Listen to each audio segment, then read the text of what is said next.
மாநில அளவிலான கராத்தே மற்றும் சிலம்ப போட்டிகள். திருநெல்வேலி பாளையங்கோட்டை வ.உ.சி. மைதானத்தில் மாநில அளவிலான கராத்தே மற்றும் சிலம்ப போட்டிகள் நடைபெற்றன.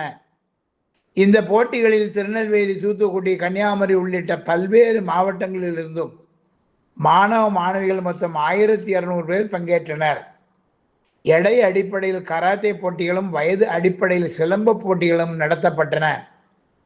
7 வயது முதல் 16 வயது வரையிலான மாணவ மாணவிகள் இவ்விரு போட்டிகளிலும் மிகுந்த ஆர்வத்துடன் கலந்து கொண்டு தங்களுடைய தனித்திறமைகளை வெளிப்படுத்தி காட்டினர்.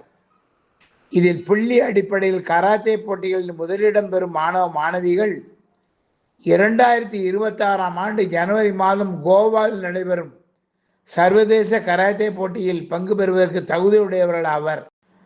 சிலம்ப போட்டிகளில் ஒட்டுமொத்த சாம்பியன்ஸ் பட்டத்தை திருநெல்வேலி முன்னீர்பள்ளம் முத்தமிழ் பப்ளிக் பள்ளியும், கராத்தே போட்டிகளில் ஒட்டுமொத்த சாம்பியன் பட்டத்தை பாளையங்கோட்டை வேல்ஸ் பப்ளிக் பள்ளியும் தட்டிச் சென்றன என்பது குறிப்பிடத்தக்கதாகும்.